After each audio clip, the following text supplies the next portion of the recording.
Gente, eu estou muito feliz. Espero que o Espírito Santo esteja revelando a vocês, né, aquilo que Ele quer revelar hoje, nessa palavra que eu vou trazer.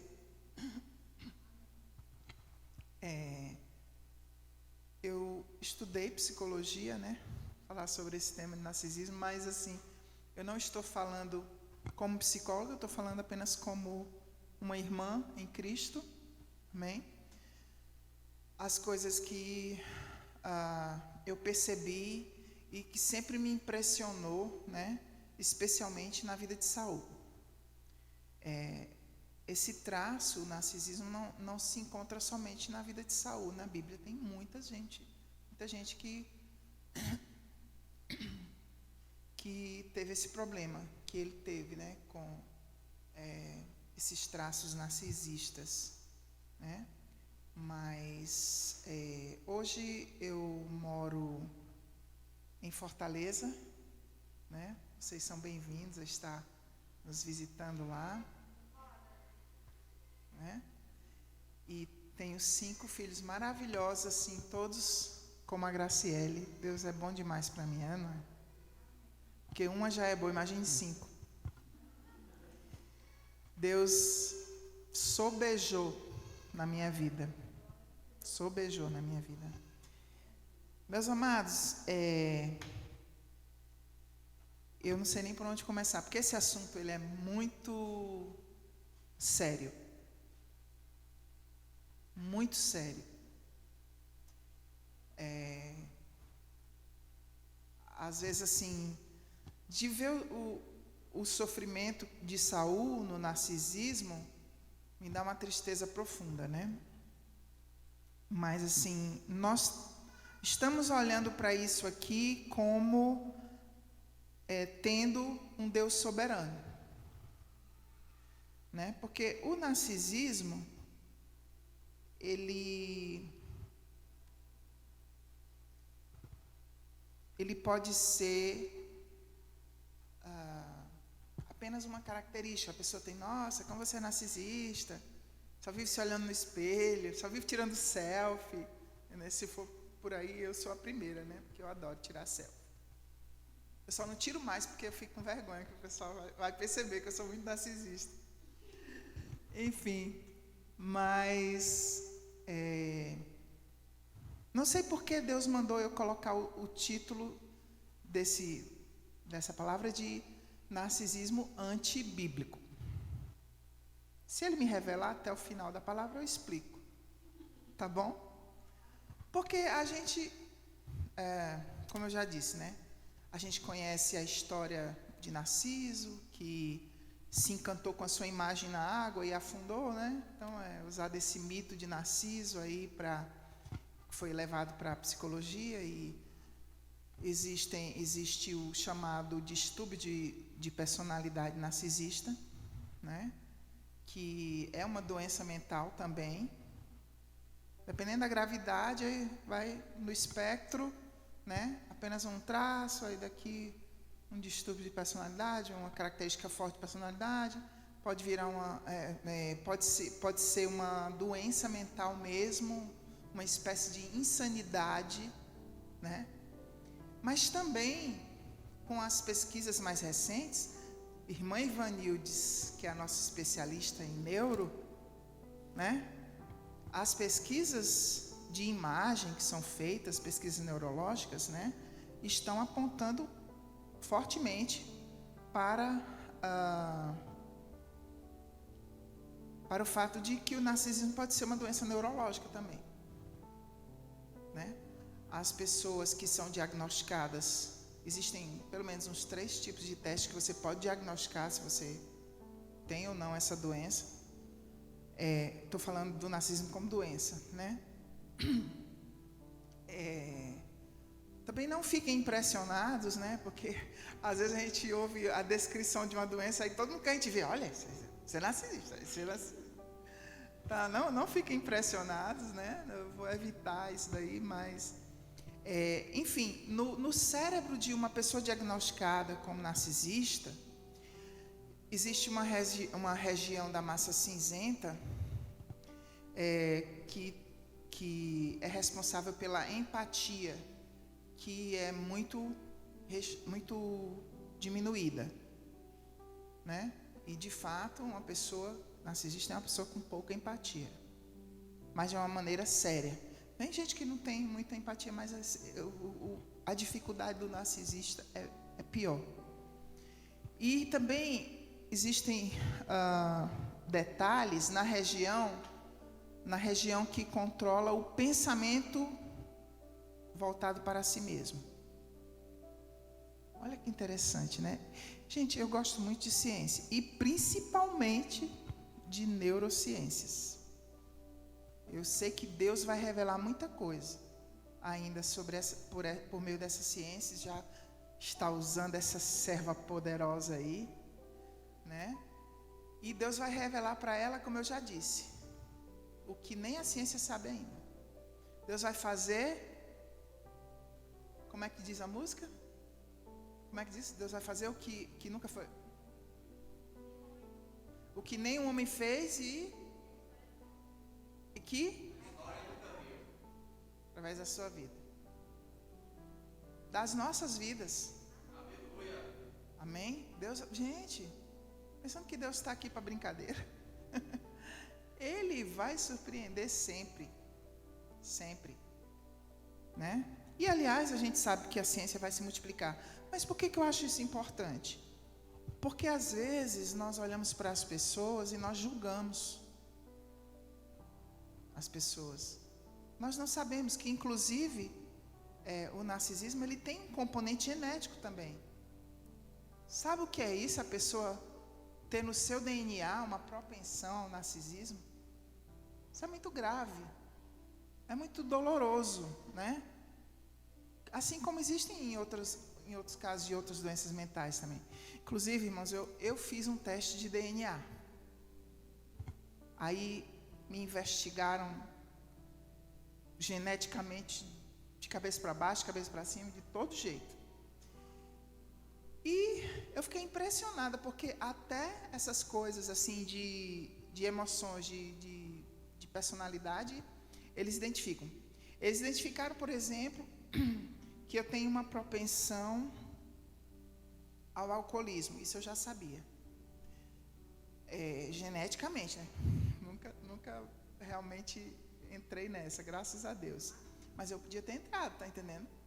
Com maior facilidade, né? Ele pode identificar se eu tenho dificuldade de me viciar em nicotina, por exemplo. Se eu tenho facilidade de sair do vício. Tudo isso já vem dos genes, muitas vezes. Algumas pessoas adquirem, né? Elas não têm nenhuma propensão genética, mas elas vão lá e se enfiam na coisa, né? Mas eu já avisei os meus filhos. Vocês têm que ter cuidado, porque tinha pessoas que bebiam na família do meu pai e tinha também na família da minha mãe, né? Então isso já é um sinal de alerta. Meu pai foi alcoólatra. Ele só parou de beber com 50 e poucos anos porque ficou doente. Deus teve misericórdia dele, que às vezes a doença é a misericórdia de Deus, certo? Então a gente julga, né? Que pessoa egoísta, que pessoa snob, que pessoa cheia de si. Não é assim que a gente faz? Agora você já não vai mais fazer assim, você vai dizer: oh meu Deus, tem misericórdia, pode ser que o gene dele tenha um narcisismo. Como é difícil a pessoa vencer a própria genética, né? Mas essas maldições que ficam gravadas nos nossos genes são quebradas na cruz. Na cruz. E como toda maldição que veio não sem causa, mas por causa dos pecados dos nossos antepassados. Mas tudo é para a glória de Deus. Porque em Cristo Jesus todas essas maldições foram levadas na cruz. E a partir do momento que eu tomo a consciência disso, né, eu tomo posse da minha liberdade em Cristo. Eu tomo posse da minha autoridade em Cristo, de rejeitar isso na minha vida. Amém? E eu uso de sabedoria para evitar cair nessas armadilhas, que eu já tenho essa propensão. Sim, eu não disse. Eu descobri que existe uma coisa chamada fome emocional, diferente de fome física, né? Que isso também está no gene. Eu, por exemplo, tenho propensão a comer por fome emocional. Mas eu estou numa maratona para emagrecer, está dando certo, em nome de Jesus vai dar certo. Amém? Descobri até o tipo de dieta que não funciona para mim. Enfim, queridos, a palavra de Deus é o tesouro que nós temos. Tudo ficou aqui registrado para nos instruir, né? Então vamos aprender com o que aconteceu na vida das pessoas como Saul, como, por exemplo, o rei Uzias. O rei Uzias, ele fez uma coisa que Saul tinha feito, porque parece que ele não tinha lido a história de Saul, né? Tinha lá registrado o livro do profeta Samuel, tinha o livro dos reis, tinha crônicas, enfim. Ele tinha as escrituras para ler. Ele pode até ter lido, porque ele era um rei, mas ele não assimilou a lição. Está entendendo? Porque vou ler para vocês o que aconteceu com o rei Uzias. Depois eu explico, tá bom?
Ele disse que não errou, ele é o outro que errou, aí ele culpa o outro. Esse negócio de culpar o outro começou lá onde? Com Adão. Outro traço do narcisista. Mas cientificamente dizem que o narcisismo ele começa na infância, quando a pessoa tem uma dificuldade, por exemplo, com uma figura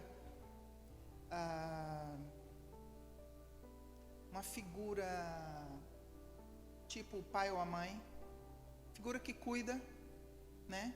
Se essa figura consegue transmitir segurança para essa criança, se essa criança encontra estabilidade nesse relacionamento, se essa criança ela se sente apoiada,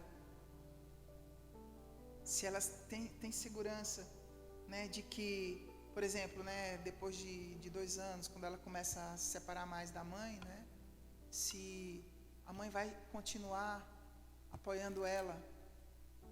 E assim, sabe, esses detalhes. Pode acontecer aí.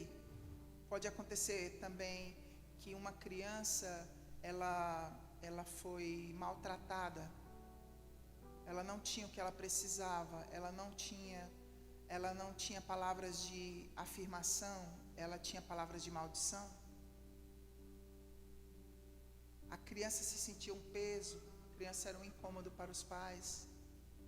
Essa criança, ela não teve em quem se apoiar na infância, porque os pais e os cuidadores são colocados para isso, a família mais próxima, para transmitir esse senso para a criança de que ali ela é amada incondicionalmente, né?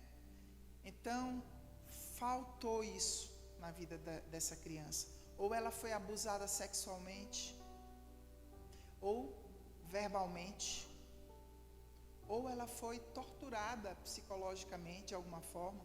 Ela foi privada do carinho do pai ou da mãe. Ela sofreu bullying dos irmãos, ou alguma coisa assim, tá certo? Então essa criança, ela tem grande chance de crescer como uma pessoa insegura.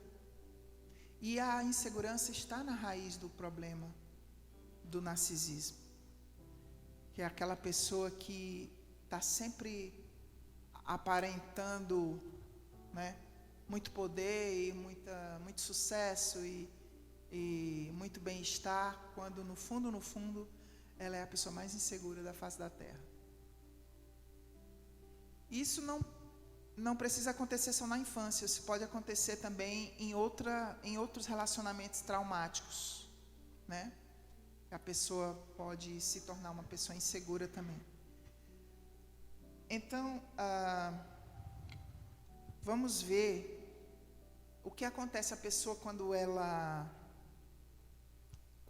se sente insegura. Ela tenta criar um self diferente. E ela apresenta esse self para as pessoas, né?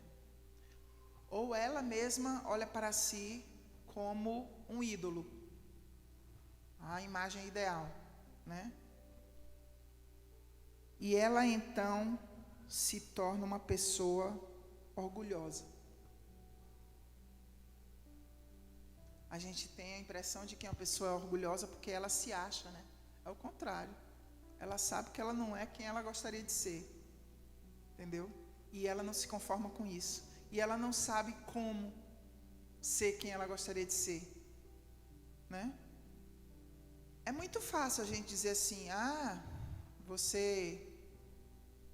você tem que desenvolver a sua identidade em Cristo. Sim, pois me ensine, porque não é fácil, né? Nós temos que nos ver como Cristo nos vê, mas tem muita coisa nos atrapalhando nisso, né?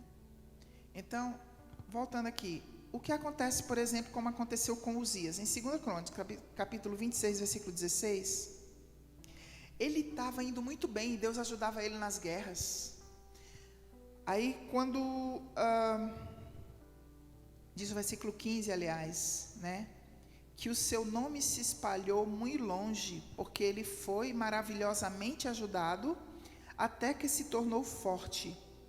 Porém, havendo-se fortalecido, seu coração ficou exaltado para a sua destruição, porque ele transgrediu contra o Senhor, seu Deus, e adentrou o templo do Senhor para queimar incenso sobre o altar do incenso. Você viu aí?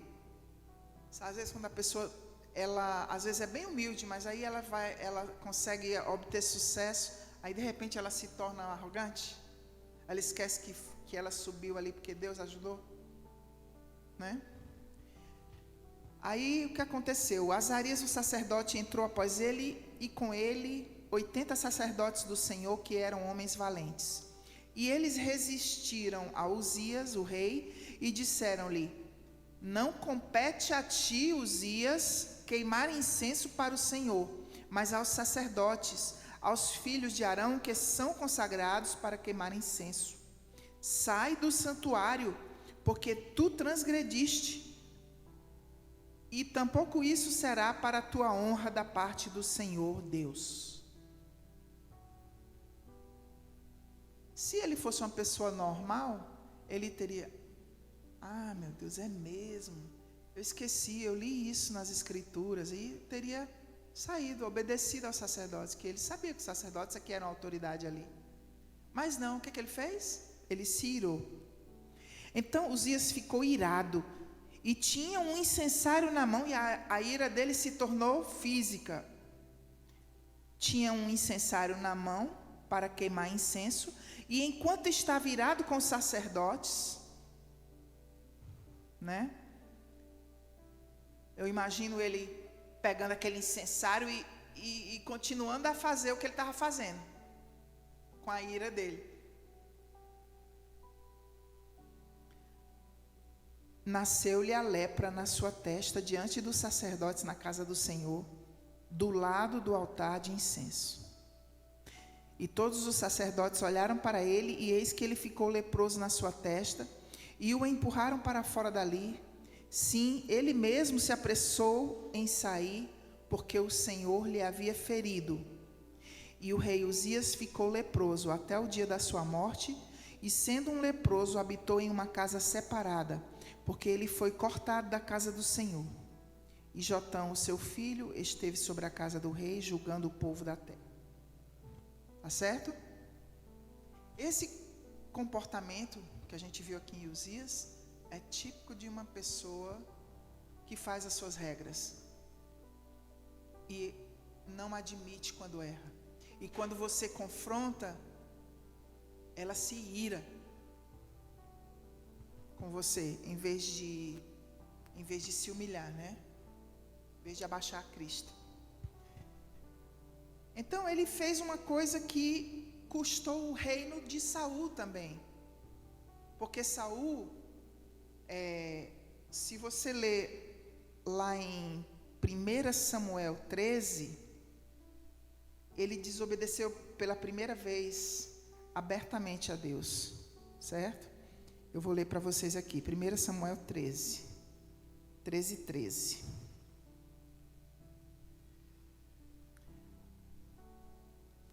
Ele estava esperando Samuel chegar, e Samuel tinha ficado de chegar em 7 dias e não chegou. Aí ele diz que ele olhou assim, né? E viu que o povo estava espalhado, no versículo 11. Vi que o povo estava se afastando de mim, ele diz. E tu não vieste dentro dos dias indicados. E vi 3 coisas que ele diz, né? Ele justifica, tá vendo? Ele justificando o que ele fez. Eu vi que os filisteus estavam se juntando contra mim. Então eu me forcei a fazer o sacrifício no teu lugar, entendeu? Aí lá no versículo seguinte ele diz, né? Eu forcei-me e ofereci uma oferta queimada. E Samuel responde: procedeste loucamente. Entendeu? Porque é uma loucura você fazer aquilo que Deus não te colocou para fazer. Existe uma maneira de servir a Deus, existe uma maneira de adorar a Deus. E estava tudo instruído pela lei ali, e ele sabia disso. Então, ele pirou, né? Tá certo? E Samuel disse: procedeste loucamente, não guardaste o mandamento do Senhor teu Deus. Se a gente for pensar aqui, está todo mundo louco. Oba!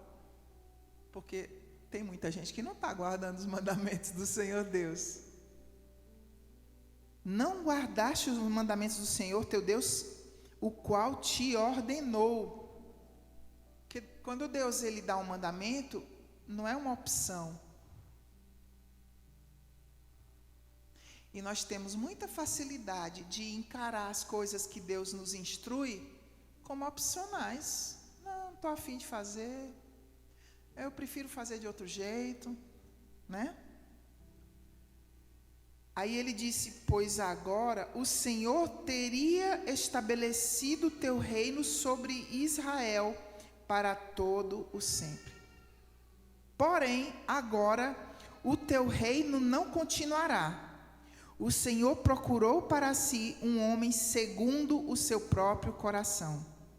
E o Senhor ordenou que ele fosse capitão sobre o seu povo, porque tu não tens guardado aquilo que o Senhor te ordenou.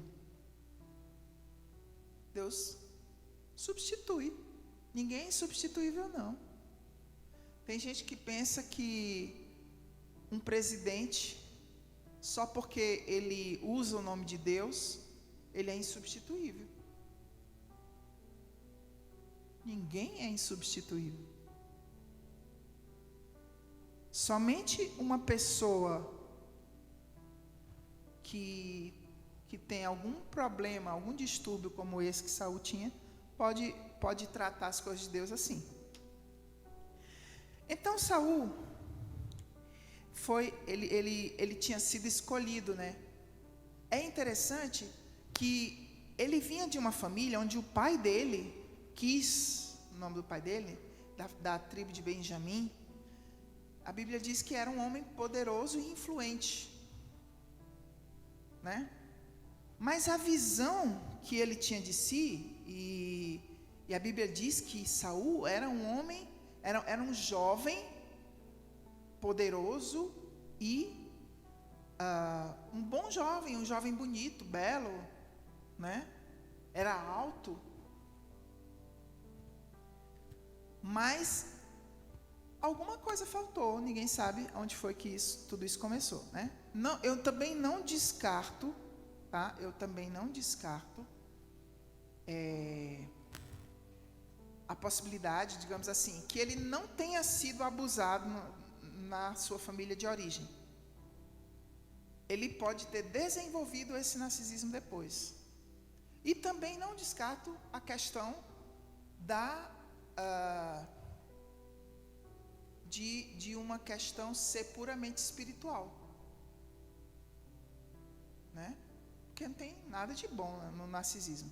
Mas existe, o que eu quero diferenciar aqui é a questão patológica, ou genética, ou neurológica, né? Da questão espiritual. Como, por exemplo, às vezes a pessoa diz: quem tem depressão é porque está endemoniado. Isso é um absurdo, né? Porque isso pode acontecer, mas existem milhares de outros fatores que provocam a depressão na vida da pessoa, assim como outras enfermidades mentais, né? Como a gente está falando aqui. Então a família dele parecia tudo bem. Além disso, ele foi desejado pelo povo, mas houve oposição. Eu não sei se essa oposição, se você for ler, né, por exemplo, fala que os filhos de Belial não acreditaram que o filho de Quis ia ser rei deles, ou não apoiaram. Se você quiser ler, está em 1 Samuel capítulo 9 e também no capítulo 10. Mas o profeta Samuel, se você ler no capítulo 10, o versículo 1, deixa eu ver se eu abro aqui. O profeta Samuel, ele veio afirmar Saul como alguém que Deus teria ungido rei sobre o povo. Embora Deus não tivesse tido esse plano para o povo, porque Deus reinava sobre o povo através de Samuel, né? Mas o povo insistiu, queria ser igual aos outros povos e queria um rei. Então, Deus escolheu Saul e o povo, né, queria esse rei. Então, as circunstâncias, apesar da oposição, pareciam favoráveis a ele. O que eu quero dizer é que, às vezes, quando a pessoa ela tem uma propensão assim, à insegurança, por melhores que sejam as circunstâncias dela, ela não consegue enxergar. É como aquela pessoa que você olha para ela, meu Deus, essa pessoa tem tudo para ser feliz, e ela não é feliz. Está entendendo? Saul tinha tudo para ser feliz. Ele só precisava seguir as instruções de um rei ungido por Deus. Então, quando ele foi ungido, lá no capítulo 10, versículo 1, diz assim: Samuel pegou um frasco de azeite, como esse aqui, né? Mas geralmente era um chifre, né? Um chifre de carneiro que eles colocavam o azeite. Ele pegou um frasco de azeite e o derramou sobre a sua cabeça e o beijou e disse, olha, ele fez uma pergunta retórica. Ele, quando ungiu Saul, ele disse: não é isto porque o Senhor te ungiu, quer dizer, te escolheu e te separou e te instituiu para ser capitão sobre a sua herança? E você fica curioso, por que Samuel ungiu Saul fazendo uma pergunta dessa? Por que ele não disse logo: você está sendo ungido porque o Senhor quer constituir você? Não, ele devia já saber pelo Espírito, por revelação do Espírito, ou por alguma coisa que tinha acontecido no meio do povo, do que tinha sido dito, os filhos de Belial que se opuseram, né? Daqueles que duvidaram da sua origem, como ele mesmo disse, ele era da menor tribo de Benjamim, e ele mesmo disse que era pequeno, né? Então Samuel sabia que ele se sentia pequeno, por isso Samuel fez essa pergunta para que ele refletisse: realmente eu estou sendo ungido sobre a herança de Deus. Que confiança Deus teve em mim. Realmente, eu fui escolhido. Tanta gente podia ter sido escolhida. Mas Deus, Ele me deu inclusive estatura, Ele me deu beleza. Uau! Realmente isso é uma coisa tremenda. O que mais que eu quero? Se o próprio Deus me ungiu?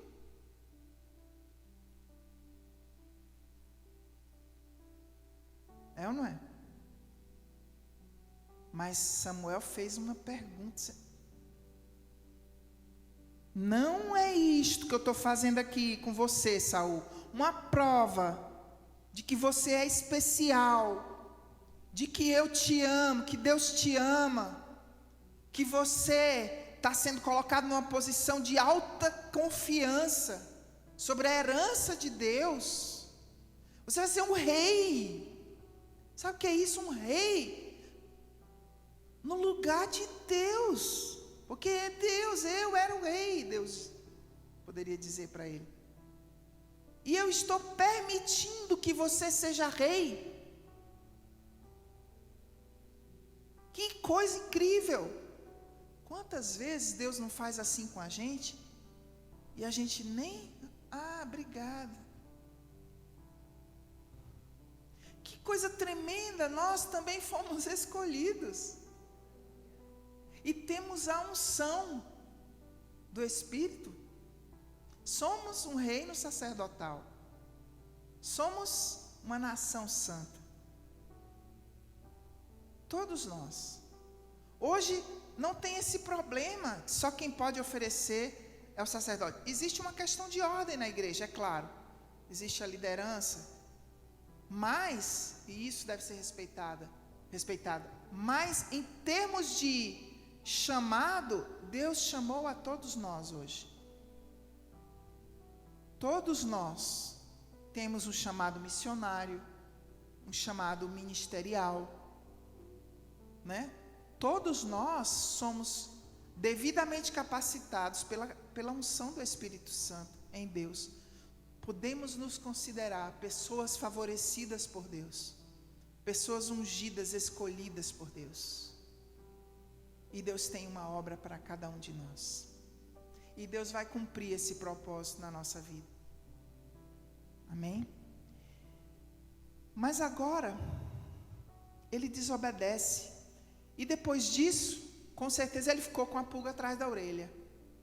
Porque se ele já era inseguro, qualquer momento alguém vai roubar o meu reino, então. Mas Deus aqui tinha determinado. Ele devia ter se submetido à vontade de Deus. Tudo bem, eu errei, então eu vou aceitar o outro rei que o Senhor vai mandar.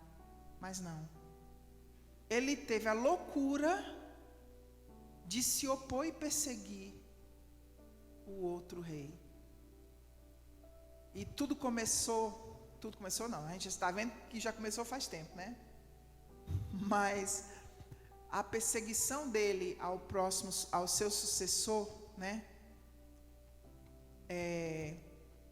Quando Davi venceu Golias, ele ficou até feliz com isso, mas quando eles foram chegando da guerra, que as mulheres começaram a cantar: Ei, Saul matou 1000, Davi matou 10.000.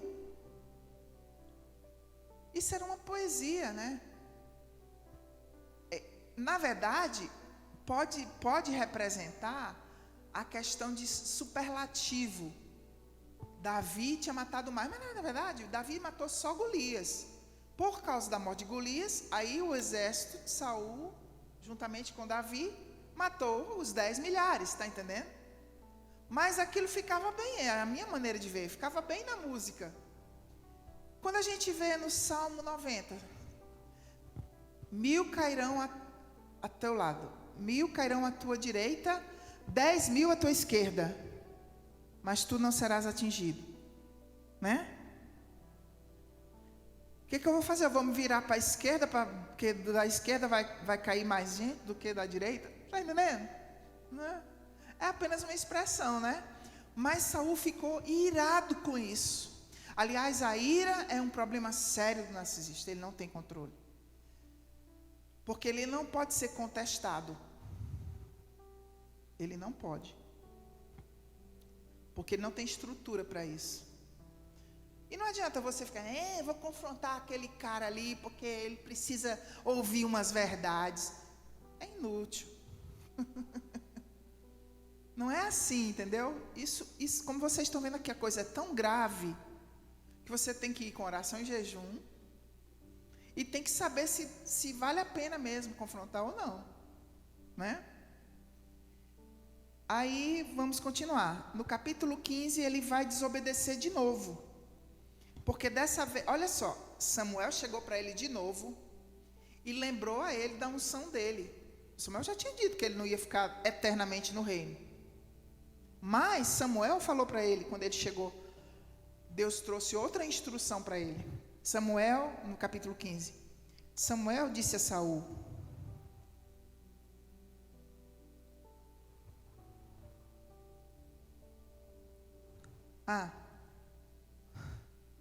vou só voltar um versículo antes, que diz assim: houve guerra intensa contra os filisteus todos os dias de Saul.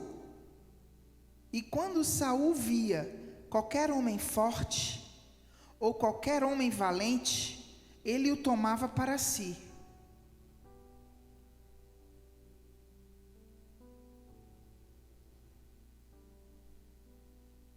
O narcisista, ele se junta com os poderosos e despreza os fracos. Porque ele, por associação, ele se julga mais poderoso ao lado dos poderosos, entendeu?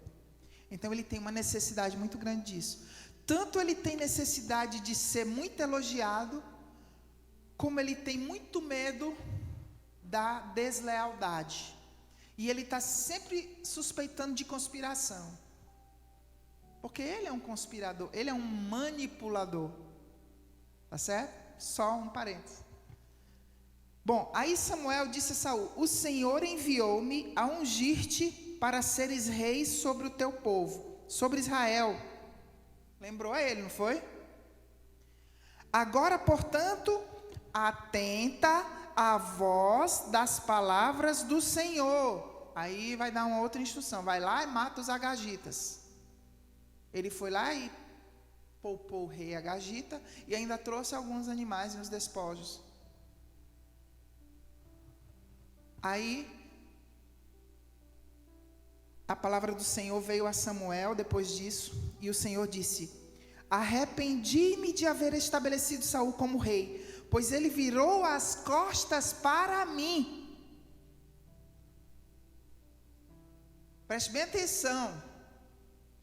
Quando você vira as costas para Deus, você se volta para onde? Para si mesmo. Vou já mostrar para vocês onde Saul foi quando ele virou as costas para o Senhor, tá bom? Ele virou as costas para mim, para não me seguir, e não tem cumprido os meus mandamentos. E o profeta Samuel ficou arrasado. Como pastor Túlio e a pastora Grace ficam quando alguém faz isso na obra. Eu acho que ninguém tem feito isso, graças a Deus, né? Mas eles ficariam. E o que Samuel fez? Clamou ao Senhor a noite toda. Todo profeta é um intercessor. Ele clamou ao Senhor a noite toda. Samuel já devia estar por aqui com Saul, mas ele não. Ele estava lá intercedendo por Saul. Clamou a noite toda. E quando Samuel se levantou, eu estou no capítulo 15, versículo 12. Quando Samuel se levantou cedo para se encontrar com Saul pela manhã, foi dito a Samuel. Escuta o que foi dito a Samuel. Saul veio a Carmelo, e eis que edificou para si um lugar, e se foi e passou adiante e desceu até Gilgal. Eu vou ler para vocês em outras versões, tá certo?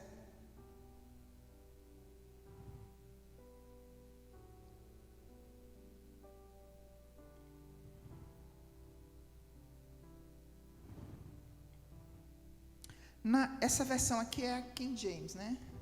Eu vou ler na NVI.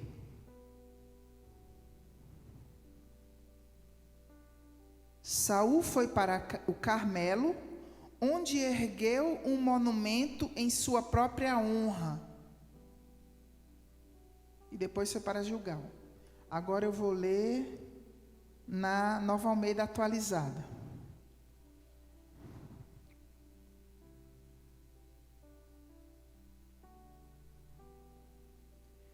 Saul já chegou ao Carmelo, e eis que levantou para si um monumento, e depois, dando volta, passou e desceu a Gilgal. Quando eu li isso aqui, tem versões que não falam esse dando volta, você percebe? Eu fiquei assim, ué, como assim dando volta? Tem uma versão que faz uma nota de tradução que diz que ele cruzou, se virou e cruzou e desceu para Gilgal, mas não justifica, porque eu fui atrás dessa palavra no hebraico e ela realmente significa dando volta. Digo, dando volta, é muito fácil, né, não? Onde é que ele estava dando volta? Em volta do monumento de si mesmo. Olha que coisa triste. Ele virou as costas para o Senhor. E ele se voltou para si mesmo. Fico toda arrepiada. Porque é isso que acontece. E isso não é só pecado, isso é doença. E isso é um abismo. Ele ficou lá. Que, vamos supor, né? Aqui, o monumento. Tem uma versão, a palavra significa coluna, mas ela pode representar justamente um monumento ou um ídolo a um falso Deus. Mas como diz que era um monumento para si mesmo, é bem possível que fosse a própria imagem dele, né? E ele ficou lá.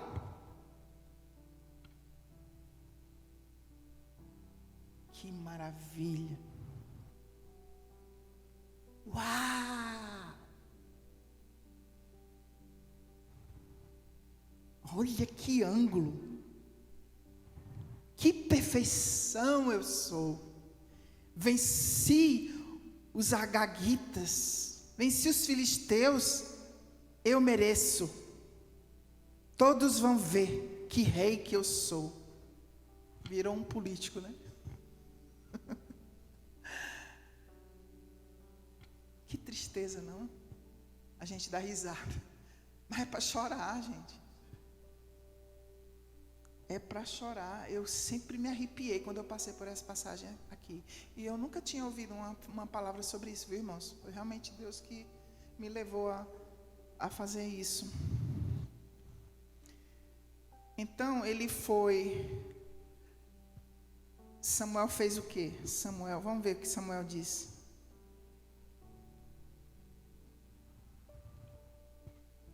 Versículo 17 do capítulo 15. Quando tu eras pequeno à tua própria vista, outra pergunta retórica, não foste tu feito cabeça das tribos de Israel? E te ungiu o Senhor, rei sobre Israel? Hein? Tu não raciocina não, Saul? Saul, tu é louco? Se o Senhor fez isso, é porque tu pode vencer teu narcisismo, tua pequenez, tua insegurança. Tu não viu o que Deus fez? Deus sabia que tu precisava ser rei. Que custa tu obedecer? Por falar em precisava ser rei, gente, às vezes a gente olha para as pessoas e fica com inveja. Poxa, Deus só abençoa aquele irmão. Você sabe lá o que aquele irmão tem, que ele precisa daquilo tudo, gente? Muita gente teve inveja da minha vida, porque eu fui abundantemente abençoada. Eu sou uma missionária que nunca precisou levantar seu próprio sustento. E sempre tive abundância. Porque Deus é bom comigo e Deus sabia que eu precisava. Tenham pena de mim. Porque se Ele deu tudo isso, é porque eu precisava, é ou não é? Porque Ele sabia que eu não ia atrás. E se eu não fosse atrás de sustento, eu ia me envolver com outros tipos de de trabalho, ia ser infeliz para o resto da vida. Porque quando eu vim embora dos Estados Unidos, que eu estava no seminário, que eu tinha 2 propostas, eu tive uma proposta de ficar, não aceitei, porque eu tinha chamado para vir para o Brasil trabalhar com universitários, né? Aí tive uma proposta para dar aula no seminário em Recife.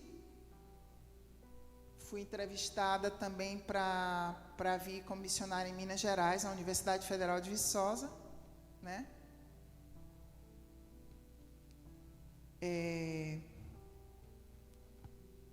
Mas eu não tinha sustento, e eu nem sabia quanto que eu ia ganhar na Convenção Batista Mineira. Eles iam me pagar bem porque eu tinha mestrados, mas ainda assim, na minha cabeça, eu vim dos Estados Unidos com um Macintosh debaixo do braço. Não sei se vocês conheceram, mas o Macintosh não era portátil, né? Assim, ele era portátil, mas ainda era aquele negócio gigante, né? Porque eu achava que eu ia ter que me sustentar com aquilo. Porque nem pensar em ir atrás de sustento para mim. Eu era muito orgulhosa para isso. Entendeu? Não é só porque eu era orgulhosa, é porque eu achava que Deus tinha me capacitado para eu ser qualquer coisa que eu quisesse ser. Eu acho que a minha grandiosidade narcisista me fazia pensar isso. E Deus teve dó, né? Deus teve dó. Mas enfim, Deus tinha me dado inteligência, Deus tinha me dado tanta coisa. E eu, depois que eu casei, eu recebi o sustento integral, e até hoje eu recebo. E nunca precisei daquilo para me sustentar. Eu faço às vezes só porque eu gosto, por exemplo, de fazer traduções, né? Então, amados,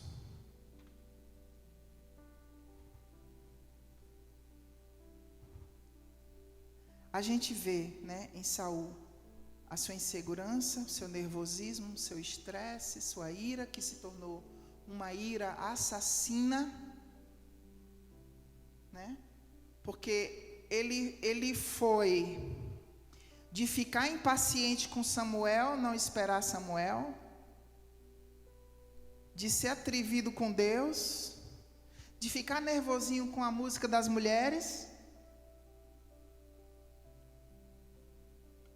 a desconfiança começou a olhar estranho para Davi, depois ao maquiavelismo, começou a tramar contra Davi, a paranoia começou a perseguir Davi e ficar achando que todos os homens dele estavam tramando contra ele, com Davi.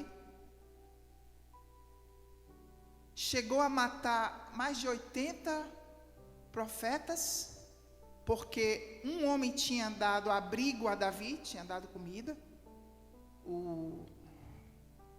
esqueci o nome dele, mas um profeta, ele se tornou um assassino.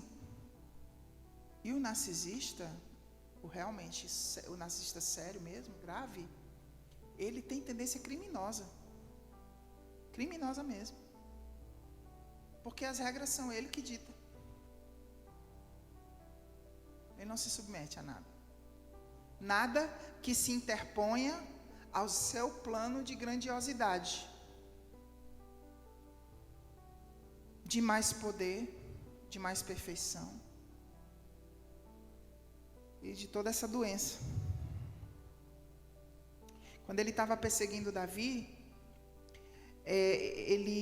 Davi o poupou, e ele chegou a chorar, reconhecendo que Davi seria o futuro sucessor, e implorou por misericórdia para a sua casa. Isso está lá no capítulo 24, versículo 20, capítulo 24. Ele chora, você imagina, nunca mais ele vai perseguir Davi. Ele viu como Davi foi bom com ele, poupando a vida dele.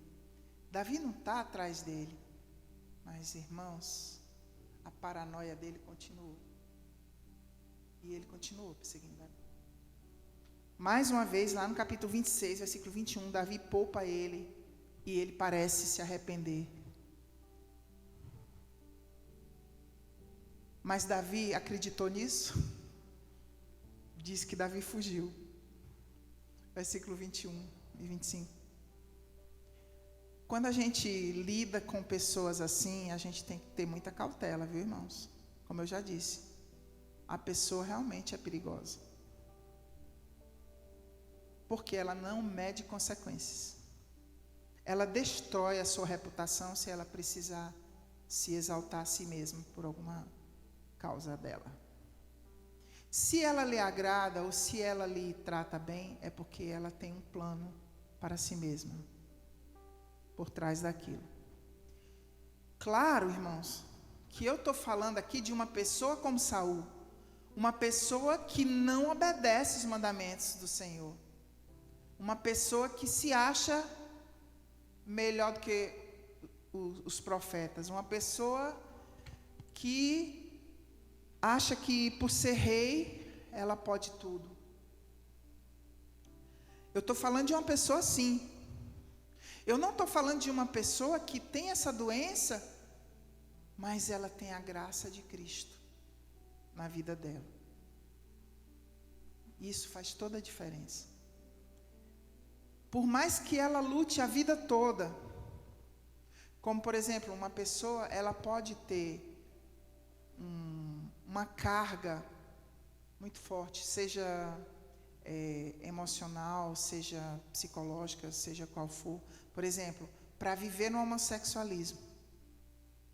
Eu conheço o caso, uma sobrinha minha, americana, ela casou com um rapaz que ele sofre do problema de atração por pessoas do mesmo sexo. Mas ele é um cristão. E ele vê isso como uma coisa que ele tem que lidar a vida toda.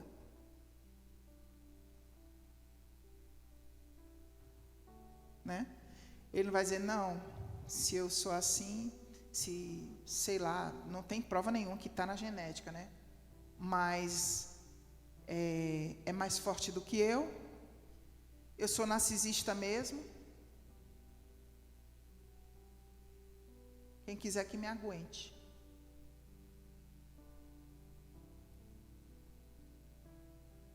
A fúria de Saul, se você for ler com calma aí, todos esses capítulos, do 9 até o 20 e pouco, você vai entender que em muitas ocasiões ele manifestou a rigidez dele, né? Quando uma vez ele deu uma palavra que ninguém podia comer mel, e o Jonatas não sabia. E o filho dele tinha ido e tinha vencido um exército filisteu, mas como ele tinha infringido aquilo ali, Saul queria matar Jonatas. Mas Jonatas, ele era um homem que andava com Deus, e os soldados o defenderam. Então Saul voltou atrás, não pôde matar Jonatas por causa daquilo. Sabe assim, umas coisas assim sem sentido, umas coisas assim absurdas, né? Porque a maneira como essa pessoa coloca as coisas às vezes não faz sentido, porque ela vive num outro mundo, né? Então, eu estou falando que Davi fugiu, aí realmente a perseguição cessou, né? Se você ver lá no capítulo 25, versículo 4. Mas Saul continuava lutando. Engraçado, talvez seja por isso que Davi nunca tocava em Saul. Porque como ungido de Deus, né? É como a gente diz, não toqueis os meus ungidos, né? A palavra diz. A gente diz assim que... A gente diz não, está na Bíblia, né? Que os dons e a vocação de Deus, o chamado de Deus, são irrevogáveis, né? Então, ele ainda tinha sido um ungido de Deus, né? E uma vez que você seja um ungido de Deus, por mais que você não esteja naquela posição, ele ia sair da posição de rei, né? Mas ele era um ungido de Deus. E Davi tinha uma consciência muito forte disso. Quando Davi estava lá na caverna, que Saul entrou, que Davi podia ter matado ele ali, que os companheiros dele disseram: olha, como Deus, hoje Deus te dá a vitória, tira a vida dele agora. Cuidado, porque a vingança pertence ao Senhor. Davi era muito sábio nisso. A Bíblia repete várias vezes a sabedoria de Davi nessas circunstâncias da perseguição dele. Sabe quando você pensa assim, pronto, a igreja toda unanimemente acha que chegou a minha hora. Cuidado, se tratar de vingança. Não é verdade? E no capítulo 28 a gente vai ver que Saul, ele estava sendo muito atacado, né? Cada vez as coisas pioravam mais, e Samuel tinha morrido. Aí ele vai lá e faz outra coisa que é contrária à palavra de Deus, que é consultar os mortos. Que a pessoa que fazia isso tinha que morrer, pela instrução da lei. Ele foi lá e chamou o espírito do profeta Samuel. Aí ninguém me pergunte se era mesmo de Samuel. Se não era, eu não sei. Eu só sei que ele profetizou realmente que logo em seguida eles iriam morrer, e ele e o filho, e foi o que aconteceu. Inclusive, outra coisa curiosa, que diante do sofrimento narcisista, a pessoa, quando ela se vê ameaçada, ela não tem humildade para suportar aquilo. Ela pode ter muitas vezes pensamentos suicidas. São ideações suicidas, né, que a gente chama. E Saul acabou se suicidando, porque ele não suportou a ideia de ficar nas mãos do inimigo, de cair nas mãos do inimigo. Aí ele pediu para o escudeiro dele matar ele, e o escudeiro não matou. Aí ele foi lá e se jogou contra a sua própria lança.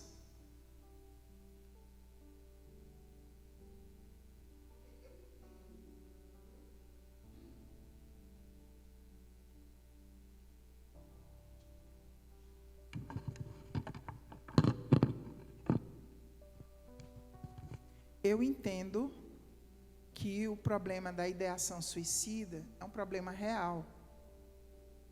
Mas naquele momento ali da guerra, Saul parecia estar